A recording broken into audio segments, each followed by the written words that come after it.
the side of the Eden and takes care of the Goyim. Hashem Ish Milchama means he stages the Milchama. He plans it. He makes the Milchama.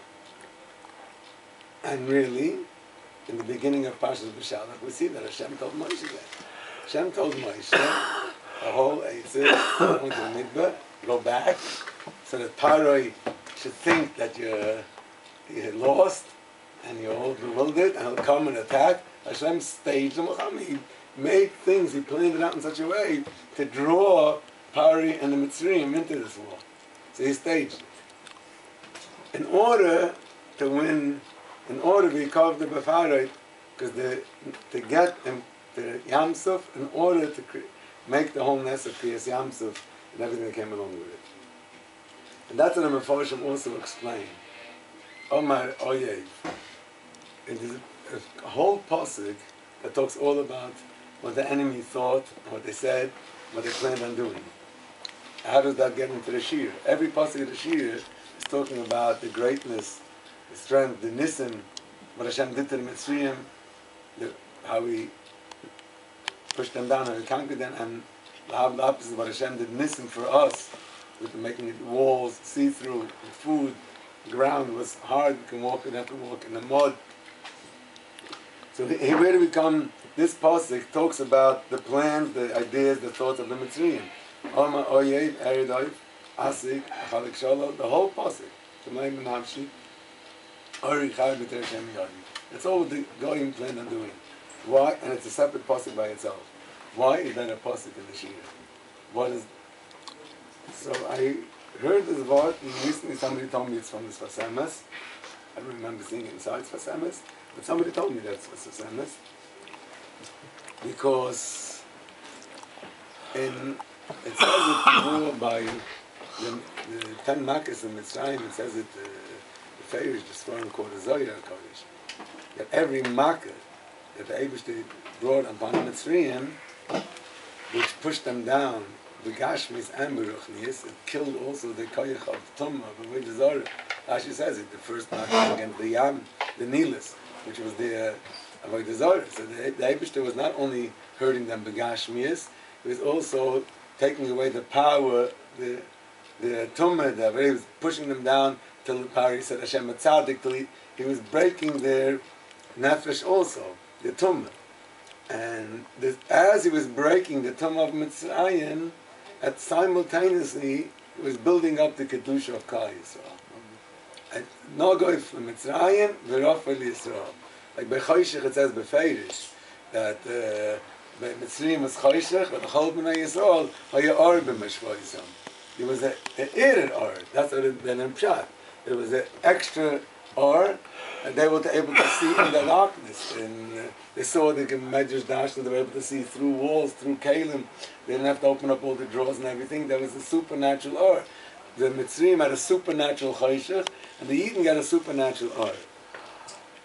So, the Eibishter gave the Mitzrayim Kodesh. He gave them in Tumah, he sort of allowed them to have sort of supernatural powers of Tumah, so that by Kriyas Yamsuf, when he wipes them out completely, the Yidden would get that.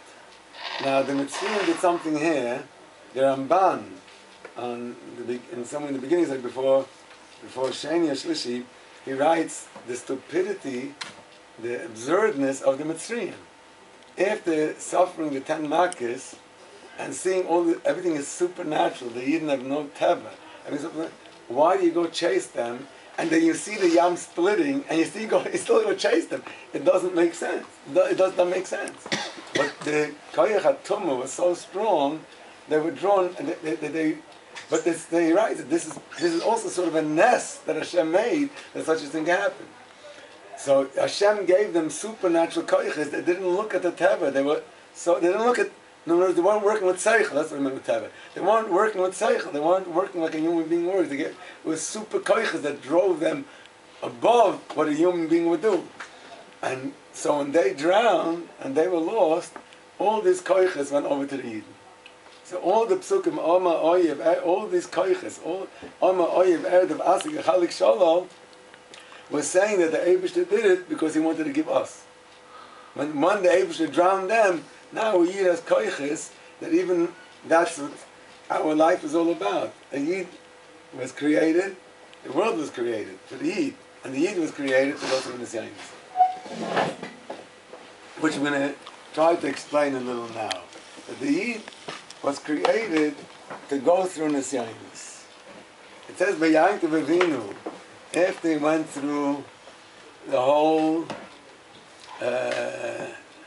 all the struggles of his life, all the hardships, with Lavan, with Esav, and with Dinah, with Yosef, no, before Yosef, right before Yosef. So it says then, in the beginning of Pashas Vayeshev, Rashi brings the Medrash, Bikesh Yankiv Leishev B'Shalva. He wanted his life to end peacefully. It's about time, I had enough. And so the Eibush said, Leidayin Tzadikim, it's not enough Tzadikim of Shalva and Adam Haba. They want Shalva and Adam Hazeh. So what, the Eibush is stingy? What would we say?